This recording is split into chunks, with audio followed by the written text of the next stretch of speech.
What if I told you that a child born in the year 2000 grew up in not one world, but two?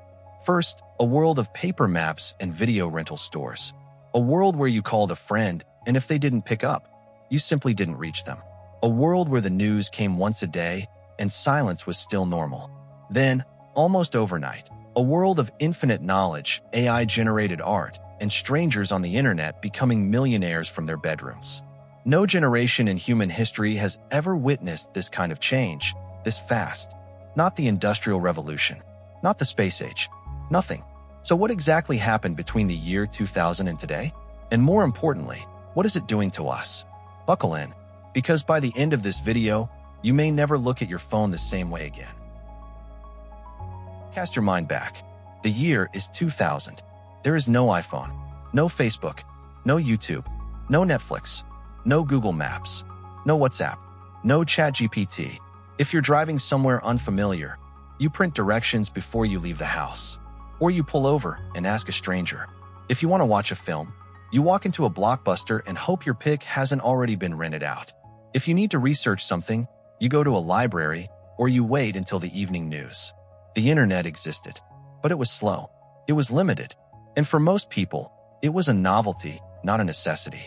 Life had a different rhythm. Slower, more local, more present. And then, almost without warning, that world disappeared. The internet didn't suddenly appear after 2000. But what happened after 2000 was something almost nobody predicted. It stopped being a tool and became the infrastructure of modern civilization. By 2005, over 1 billion people were online. By 2010, 2 billion.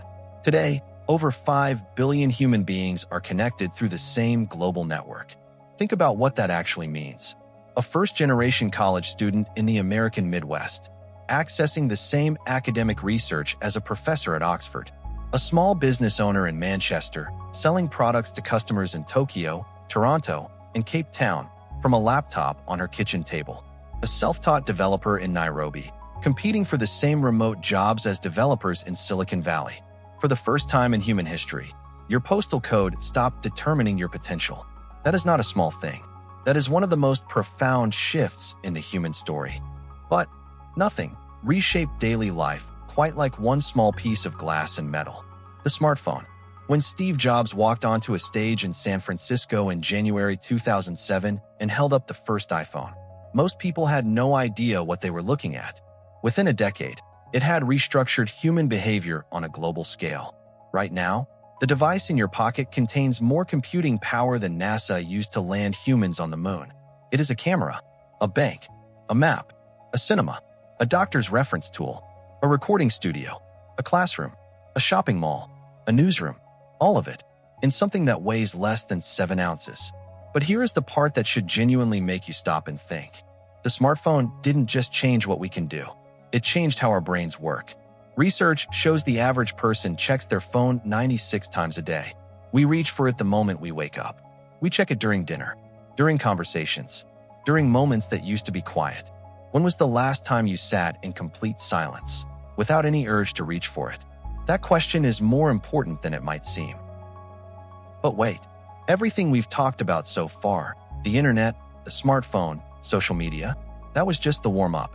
Because what humanity built next, what is happening right now, as you watch this video, is something that has made the world's smartest scientists both incredibly excited and genuinely terrified. Some are calling it the greatest invention in human history. Others are calling it the most dangerous thing we have ever created. And the most unsettling part? Nobody fully knows which one is right. Stay with me, because what comes next will change how you see the future. For most of recorded history, if you wanted to communicate with thousands of people, you needed power. Political power, corporate power, or a seat at a major media organization. Editors decided what got published. Network executives decided what got broadcast. Governments decided what information reached the public. Then social media arrived, and the gatekeepers lost their gates. Suddenly, a teacher in Ohio could build a following of 2 million people sharing knowledge for free. A comedian in London could bypass every television network and go directly to 50 million subscribers on YouTube.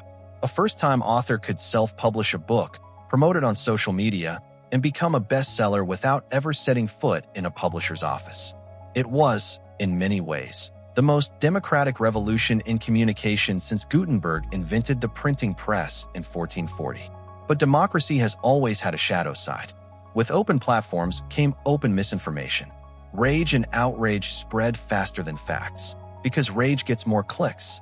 Algorithms learned that anger keeps people scrolling, so they fed people more of it. Privacy quietly disappeared. Attention became a commodity, and billions of people found themselves more connected to their screens and more disconnected from the people sitting right next to them. How did a technology designed to bring people together end up making so many people feel alone? That is a question researchers, governments, and parents around the world are still struggling to answer.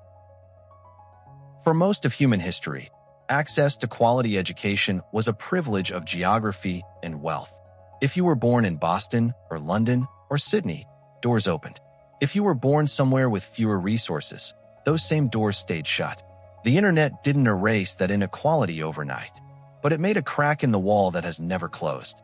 Today, anyone with a connection can take a Harvard course for free, learn to build software through YouTube, study financial markets through podcasts, earn professional certifications in fields that didn't exist a decade ago.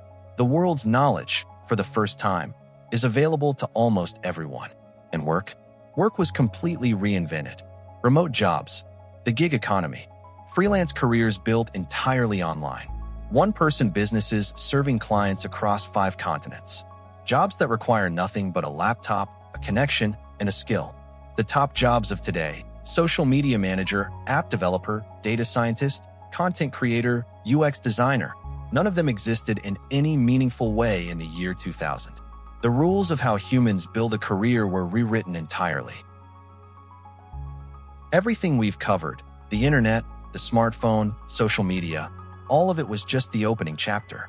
Because humanity is now standing at the edge of something far larger than any of it: artificial intelligence. In November 2022, a company called OpenAI released a chatbot to the public. It reached 1 million users in 5 days, 100 million users in 2 months. No technology in recorded history had ever grown that fast. Not television, not the internet, not the smartphone, nothing. And that was just the beginning. Today, AI systems can write legislation, compose symphonies, design buildings, diagnose cancer in medical scans, generate photorealistic films, and have conversations so natural that experienced professionals sometimes can't tell the difference. Some of the most respected scientists alive today believe AI could help humanity eliminate diseases that have killed billions of people across history, potentially within our lifetime. The same scientists warn it could also automate hundreds of millions of jobs, concentrate extraordinary power in the hands of a very small number of people, create risks that, right now, we don't fully understand. Both things might be true simultaneously, and that uncertainty, that tension, is perhaps the defining challenge of our time. Every great leap forward in human history has had 2 faces. The printing press democratized knowledge and gave rise to centuries of propaganda wars. The Industrial Revolution created unprecedented wealth and sent children into mines and factories. The automobile gave humanity freedom and mobility and gave the planet a pollution crisis. Nuclear energy promised clean, limitless power and produced weapons capable of ending civilization. The digital revolution is following the same pattern. We have more access to information than any generation in human history, and less consensus on what is actually true.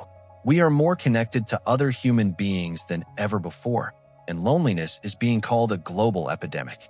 We have tools powerful enough to solve problems that have plagued humanity for centuries, and those same tools are being used to deceive, manipulate, and surveil. The question was never whether technology would change us. It always has. It always will. The question, the real question, is whether humanity will be wise enough and deliberate enough to guide it towards something worth building.